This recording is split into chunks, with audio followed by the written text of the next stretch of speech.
Ndagusuje wowe udukurikiye, amazina yanjye nitwa Jerome Shimyumuremyi, nje kukubwira bizinesi nziza watangira ugomba gutangira uno munsi maze ubuzima bwawe bugahinduka.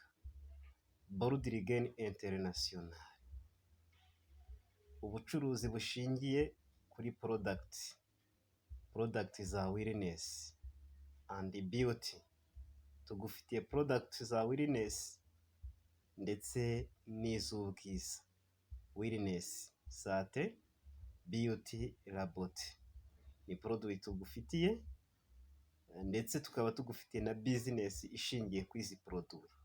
Mbese ushaka gutangira business ugahindura ubuzima bwawe, ugakiza benshi gukira indwara, karibu muri Boldrigen International.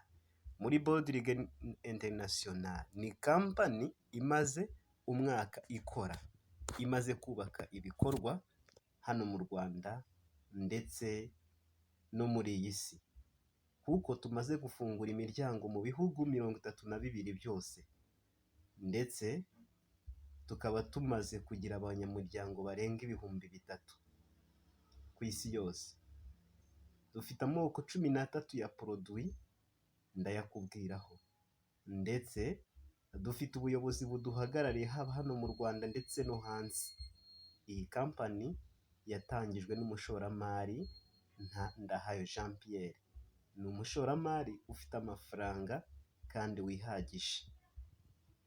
Boldrigen International dufite produit dukura mu gihugu cy'Ubuhinde. Izi produit zikorwa n'uruganda rwa Life Care Phyto Lab rumaze imyaka 24 rukora. Uru ruganda rwavutse mu cya 1997, ruri muri Aziya, mu gihugu cy'Ubuhinde. Uru ruganda rufite amoko 275 ndetse rukagira n'amabranche arenga 1000.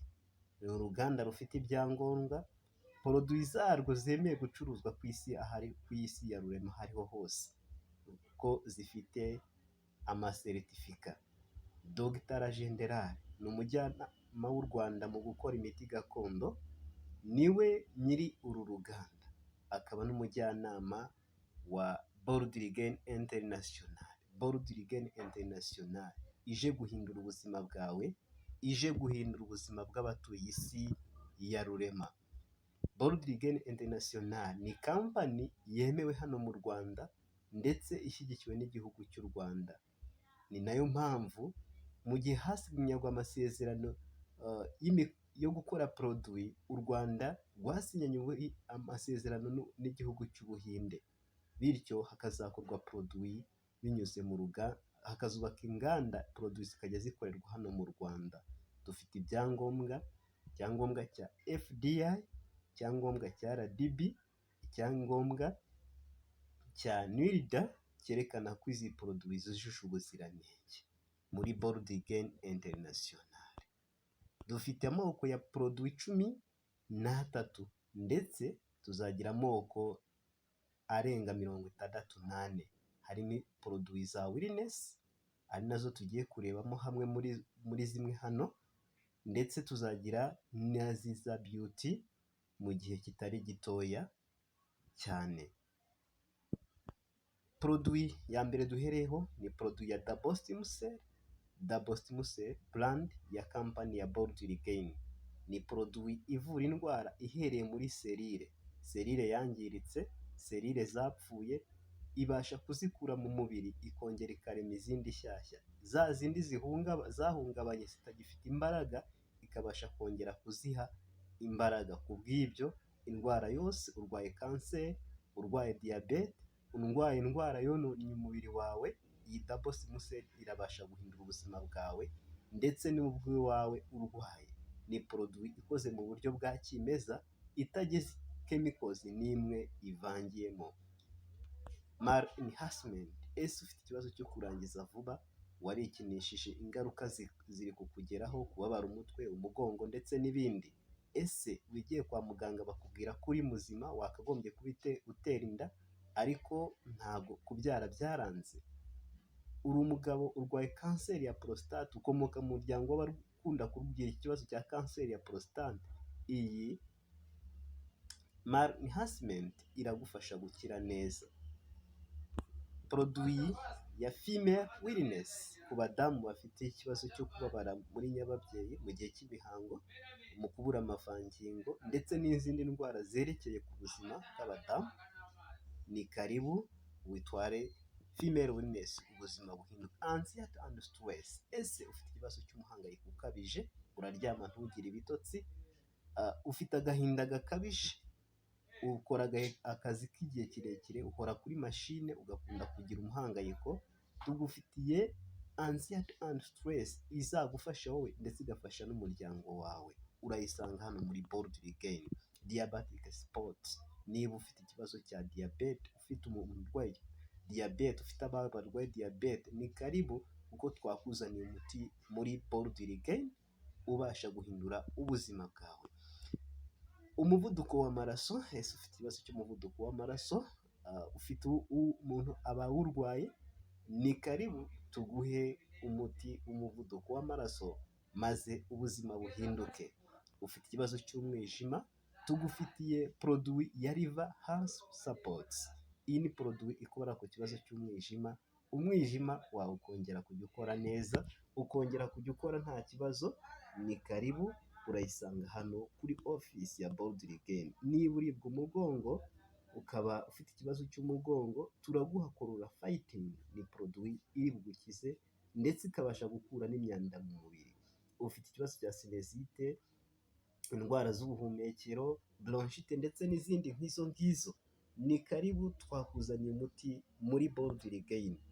Urukumini ibasha gukura imyanda mu mubiri, nayo ni produit tugufitiye, tukakugira folic acid ku bantu bafite ikibazo cya anemia, kubura amaraso mu mubiri, abantu bafite ikibazo cyo kubyara abana batuzuye, abadamu muteganya gutwita n'abakobwa, iyi folic acid irabafasha kubyara abana buzuye, ndetse by'umwihariko ku bakobwa bafite ikibazo cy'umusatsi upfukagurika ndetse bafite inzara zidakura, iyi folic acid iragufasha gukira kandi neza. At aging, isibanganya ibimenyetso by'ubusaze, ushaka ibiro bikeya, ufite ibiro byinshi binuri, idugufitiye product ya weight management ibasha kuguha ibiro bikeya, ndetse tugufitiye n'umuti w'igifu ubasha kugukiza neza.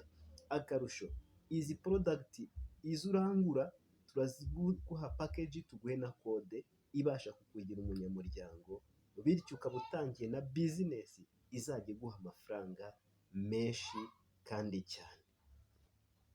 Uti nzungukira hehe? Igihembo cya mbere tugira muri Bold Regain ku muntu wamaze kuba umunyamuryango, ni ukuvuga waguze package, kuko dufite package 6 zigenda zunguka mu buryo butandukanye. Dufite package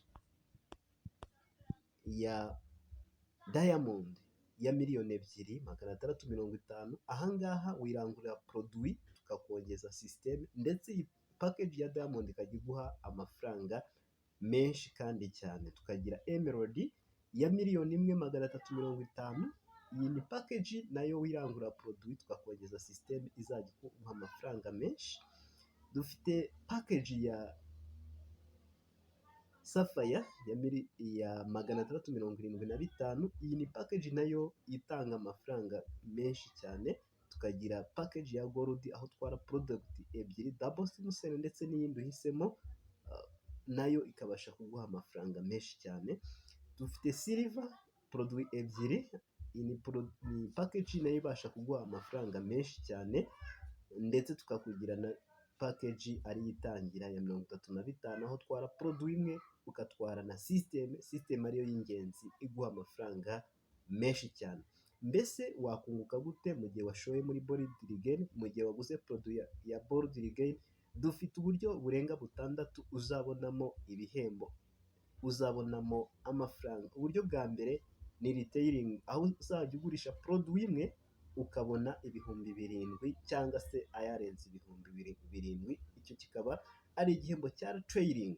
Tukagira n'uburyo bwa direct commission, ni uburyo butanga amafaranga menshi, aho uzajya wunguka 20% bya product isohotse biturutse ku makuru watanze.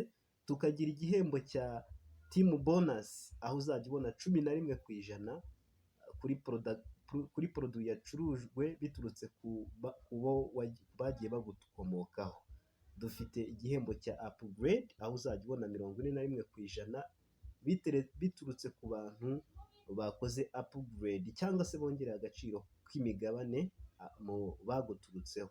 Dufite ibihembo bituruka ku marank, dufite ibihembo by'ama discount, dufite uburyo butandukanye ndetse bwo guhabwa telefone igezweho, guhabwa ingendo ziri international ukajya kuruhuka hanze.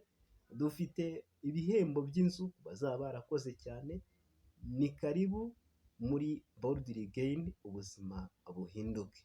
Amakuru menshi arambuye urayabona nugera kuri office, cyangwa se uwagutumiye araguha amakuru mu buryo burambuye. Be bold, regain willingness. Ngwino zana n'abawe muri Boldly Gain, mutangire maze ubuzima buhinduke. Karibu muri Boldly Gain International.